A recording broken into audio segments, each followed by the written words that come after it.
नमस्कार दोस्तों, मैं अदु यादव आप सभी का RSY एकेडमी पे बहुत बहुत स्वागत करता हूं। और दोस्तों, आज के दिन के क्वेश्चन में मैं आपके सामने लिंक चैप्टर पे आधारित एक क्वेश्चन लेकर के आया हूं। दोस्तों, लिंक चैप्टर, जैसा कि अधिकतर बच्चे ये समझते हैं कि लिंक चैप्टर बहुत ही सरल इजी है, जबकि दोस्तों ऐसा नहीं है। अगर आप गहनता से अध्ययन करें तो बहुत सारे क्वेश्चंस ऐसे आपको मिलेंगे जो सोचने पे मजबूर कर देंगे कि ये शब्द स्त्रीलिंग है या पुल्लिंग है।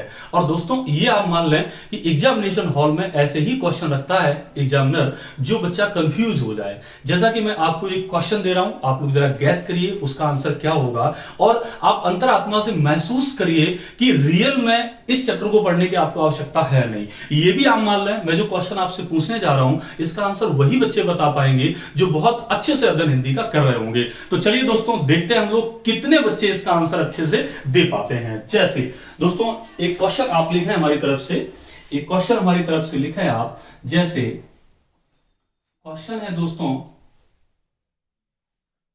सोन नदी, राइट, ये जो सोन नदी है दोस्तों, आपको पता है सोन नदी है, क्वेश्चन मार्क, राइट। ये ऑप्शन आपके सामने है पुल्लिंग। देखते हैं कितने बच्चे इसका आंसर बता पाते हैं। फटाफट आप लोग आंसर दीजिएगा। ये दोस्तों है स्त्रीलिंग। और नंबर 3 है दोस्तों यहां पर उभयलिंग। और नंबर 4 यहां पर आपके सामने है none of these, NOT, right, none of these, मतलब इनमें से कोई नहीं। तो दोस्तों बताइए जल्दी से, मैं आपको 5 सेकंड देता हूं यहां पर, इसका आंसर बताइए। जैसे दोस्तों आपको पता है गंगा नदी, यमुना नदी, सरस्वती नदी, राइट, ब्रह्मपुत्र, कावेरी, नर्मदा, राइट, बहुत सारी नदियां हैं। तो उन्हीं में से एक सोन नदी है। तो बताएं सोन नदी, ये सोन जो शब्द है वो पुल्लिंग है, स्त्रीलिंग है, उभयलिंग या नन ऑफ दीज है। जल्दी से बताएं दोस्तों, 5 सेकंड का आपके पास केवल टाइम है। बताएं दोस्तों क्या होगा। तो चलिए दोस्तों, ज्यादा टाइम बर्बाद ना करते हुए मैं आपको आंसर इसका बताता हूं। दोस्तों, सोन नदी क्या है? तो अधिकतर बच्चे ऐसे आंसर निकाल रहे होंगे कि सोन नदी बहती है, सोन नदी अच्छी है, राइट। जैसे गंगा बह रही है, राइट, गंगा पश्चिम से पूर्व की ओर बह रही है, तो आपको स्त्रीलिंग लग रहा है।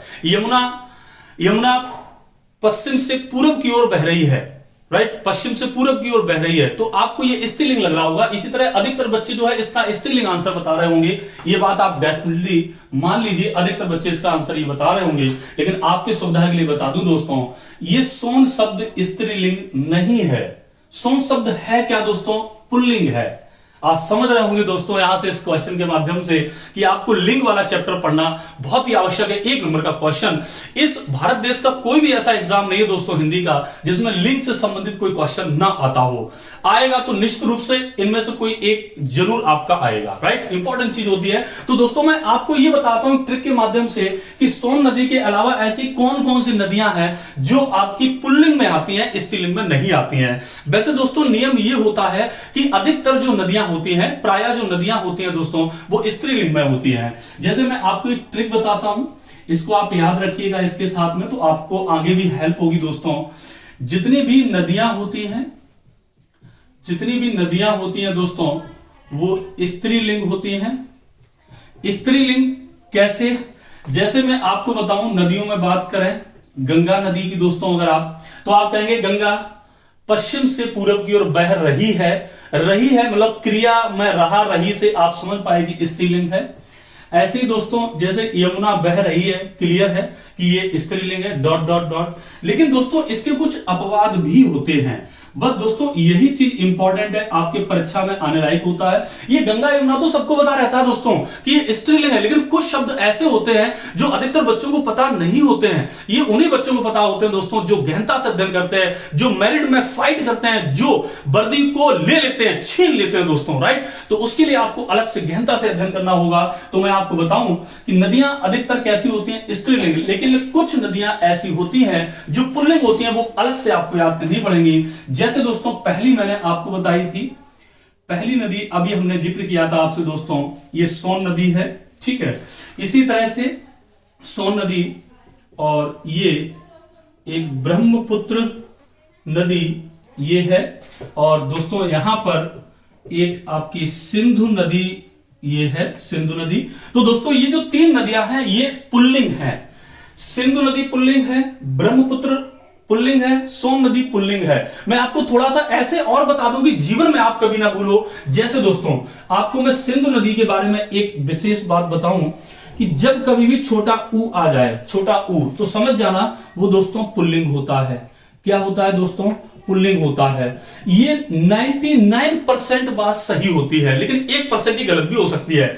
जब कभी भी छोटा ऊ आ जाए तो आप समझ लेना वहां पर पुल्लिंग होता है। 99% ये बात सही होती है। तो आप ये बात दोस्तों समझ पाए कि सिंधु में ऊ है इसलिए ये पुल्लिंग है। यहां पर दोस्तों ब्रह्मपुत्र में आप देखें पुत्र है, पुत्र है यहां पर। और पुत्र दोस्तों कैसा है? पुत्र आप समझ रहे हैं कैसा है? ये पुल्लिंग है। तो इस तरह से आप याद कर सकते हैं कि ब्रह्मपुत्र में पुत्र है इसलिए पुल्लिंग है, सिंधु में ऊ है इसलिए पुल्लिंग है, राइट। और सोन नदी को आपको अलग से याद करना है कि ये भी आपकी पुल्लिंग है। दोस्तों अगर आपको मेरी ये जानकारी अच्छी लगी हो तो प्लीज मेरे चैनल को आप सब्सक्राइब करें। लेकिन उससे पहले मैं आपको एक विशेष बात और बता दूं। जैसा कि मैंने आपसे सोन नदी स्त्रीलिंग है या पुल्लिंग है ये पूछा है, लेकिन दोस्तों अधिकतर क्वेश्चन ये भी पूछा जाता है कि हिंदी में लिंग कितने प्रकार के होते हैं।